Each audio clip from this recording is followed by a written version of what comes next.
इस वीडियो में हम कंट्रोल फ्लो स्टेटमेंट के बारे में बात करेंगे। जनरली प्रोग्रामिंग लैंग्वेज में कंट्रोल फ्लो स्टेटमेंट एक मोस्ट इंपॉर्टेंट पार्ट होता है और जो कंट्रोल फ्लो स्टेटमेंट होती है वो दो अलग अलग पार्ट्स में डिवाइडेड रहती है।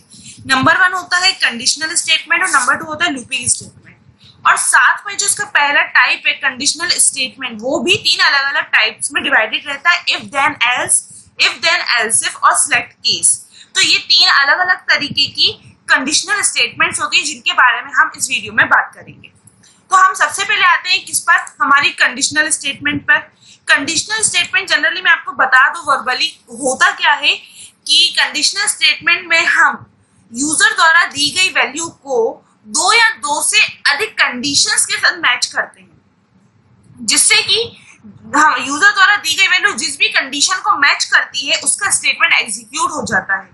फिर चाहे वो कंडीशन, यदि कंडीशन ट्रू हो रही है तो ही स्टेटमेंट एग्जीक्यूट होगा, अदरवाइज यदि कंडीशन ट्रू नहीं हो रही है तो हमारा जो सिस्टम है वो अगली कंडीशन पे जाके स्टॉप हो जाता है और उस अगली कंडीशन को चेक करता है।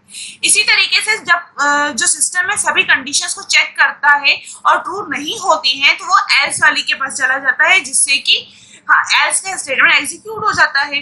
तो चलिए हम कंडीशनल स्टेटमेंट का सबसे पहला टाइप के बारे में बात करते हैं, if then else statement. If then else statement को सिंगल कंडीशन स्टेटमेंट भी बोला जाता है। ये एक ऐसी स्टेटमेंट होती है जिसमें सिर्फ और सिर्फ प्रोग्राम में एक ही कंडीशन होती है। यदि वो कंडीशन ट्रू होगी तो उसका स्टेटमेंट एग्जीक्यूट होगा और यदि वो कंडीशन ट्रू नहीं होगी तो एल्स का स्टेटमेंट एग्जीक्यूट होता है। इफ देन एल्स स्टेटमेंट को सिंगल कंडीशन स्टेटमेंट भी बोला जाता है, जिसमें जो यूजर द्वारा दी गई वैल्यू को सिस्टम सिर्फ और सिर्फ एक ही कंडीशन के साथ मैच करता है। तो सबसे पहले हम इसका सिंटैक्स देखते हैं, फिर हम इसे एग्जांपल की हेल्प से कंप्लीट करेंगे। सिंटैक्स में इफ के साथ आता है कंडीशन, मतलब आप जो भी कंडीशन लगा रहे हो वो किसके साथ लगाओगे, इफ के साथ। यदि यहाँ पर ये वाली दी गई कंडीशन ट्रू होगी तो ये वाला स्टेटमेंट एग्जीक्यूट होगा। यदि ये कंडीशन ट्रू नहीं होगी तो सिस्टम क्या करेगा, इसके पास आ जाएगा एल्स के पास डायरेक्टली और एल्स का स्टेटमेंट एग्जीक्यूट हो जाएगा। तो कह सकते हैं कि if the condition true then the true statement execute, otherwise the else statement will execute. तो चलिए मैं आपको एक स्ट्रक्चर के थ्रू समझा देती हूँ। हम क्या करेंगे, एक प्रोग्राम बनाएंगे। तो प्रोग्राम में हमें क्या करना है, write a program to input the age of any person. हमें किसी पर्सन की एज को इनपुट कराना है यूजर से। हमें नहीं पता यूजर क्या वैल्यू देगा, जो भी वैल्यू देगा किसी एक ए नाम के वेरिएबल में हम इनपुट करा देंगे। Then display their voting eligibility. तो हमें ये डिस्प्ले कराना है कि वो बंदा वोट देने के लिए एलिजिबल है या नहीं। तो मैं यहाँ पे स्ट्रक्चर के थ्रू आपको थोड़ा बहुत समझा देती हूँ जिससे आपको क्लियर हो जाएगा। जैसे समझ लीजिए यूजर ने दिए 9 वैल्यू, ये वैल्यू हमने जाके स्टोर कराई एक ए नाम के वेरिएबल के अंदर। अब इसमें कंडीशन कैसी बनेगी, a greater than equals to 18। 18 क्यों, क्योंकि एक बंदा एलिजिबल कब होता है वोट देने के लिए, जब वो 18 के ऊपर का होता है। यदि वो 18 के ऊपर होगा तो ही वो दे पाएगा वोट, अदरवाइज नहीं दे पाएगा। तो यहाँ पर a में हमने क्या स्टोर कराया है, 9। तो हम यहाँ पे 9 रख के देखेंगे, 9 ग्रेटर देन इक्वल्स टू 18। तो ये जो है कंडीशन ट्रू नहीं है।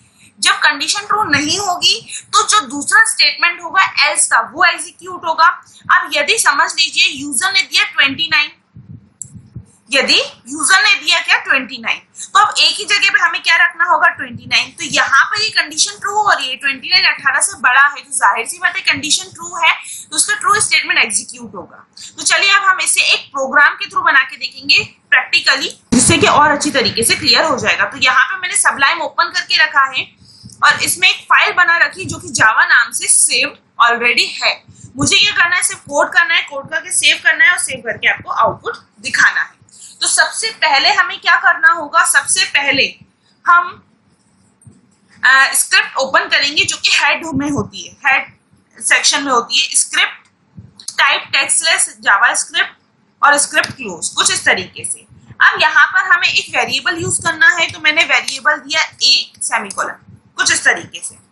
अब यूजर जो भी वैल्यू देगा वो वैल्यू जाएगी ए वेरिएबल में। तो ए इज इक्वल्स टू प्रॉम्प्ट हमें लगाना होगा, बट प्रॉम्प्ट से पहले मैं लगा रही हूँ पार्स इंट। पार्स इंट क्यों लगा रहे हो, ये बात आप अच्छी तरीके से जानते हैं कि जो भी जावास्क्रिप्ट में वैल्यू है तो बाय डिफॉल्ट स्ट्रिंग होती है, तो उसे इंटीजर में कन्वर्ट करने के लिए हम क्या लगाते हैं, प्रॉम्प्ट, सॉरी पार्स इंट। और वैल्यू मंगाने के लिए हम क्या करते हैं, prompt inverted comma enter the age of any person, ये दिया हमने। इसके बाद हमें लगाना है कंडीशन। सिंटेक्स में हमने देखा था इफ के साथ आती है कंडीशन, तो if bracket open a greater than equals to 18 हम क्यों ले रहे हैं, क्योंकि मोस्ट जो एज वोटिंग की जो एज की जो क्राइटेरिया रहता है वो रहता है 18 साल। 18 साल के बाद का बंदा वोट दे पाता है, 18 साल के पहले का बंदा वोट नहीं दे पाता है। तो जब यदि कंडीशन ट्रू होगी तो क्या स्टेटमेंट आना चाहिए, तो मैं अलर्ट के साथ दे देती हूँ, the user is eligible to vote because their age is plus और ए की वैल्यू, कुछ इस तरीके से। अब यदि समझ लीजिए अगर वो 18 से बड़ा है तो ये स्टेटमेंट एग्जीक्यूट हो जाएगा, बट यदि वो 18 से बड़ा नहीं है तो क्या होगा, वो डायरेक्ट एल्स के पास पहुंच जाएगा और एक स्टेटमेंट एग्जीक्यूट करेगा। वो क्या होगा स्टेटमेंट, हम यहीं से ले लेते हैं, इसे कॉपी कर लेते हैं। The user is not eligible to vote because their age is, ठीक है। तो ये हो गया, हमारा प्रोग्राम बन चुका है। अब इसे फाइल में जाके करते हैं सेव। सेव करने के बाद हमें करना होगा इस विंडो को मिनिमाइज, इसे भी मिनिमाइज करते हैं, इसे भी मिनिमाइज कर देते हैं और जावा नाम का जो फाइल हमने बनाई है इसे सेव कर देते हैं।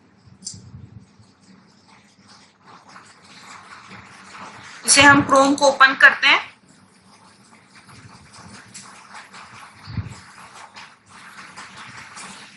अब यहाँ पर जैसे क्रोम ओपन हो जाएगा अपन का, कोई हमसे वैल्यू मांगेगा, मतलब कोई एज मांगेगा, जैसे समझ लीजिए हमने दी 8 करा, okay. The user is not eligible to vote because their age is 8। और एक बार अगेन रिफ्रेश करती हूँ तो मुझसे एक बार और वैल्यू मांगेगा, मैंने दी 28 और कर दिया okay. The user is eligible to vote because their age is 28। तो ये होता है हमारा इफ एल्स स्टेटमेंट, जिसमें हमने सिर्फ और सिर्फ एक ही कंडीशन लगाई है, या तो वो कंडीशन ट्रू होगी या तो वो कंडीशन फॉल्स होगी। यदि ट्रू होगी तो ट्रू स्टेटमेंट एग्जीक्यूट होगा और यदि फॉल्स होगी तो एल्स स्टेटमेंट एग्जीक्यूट होगा।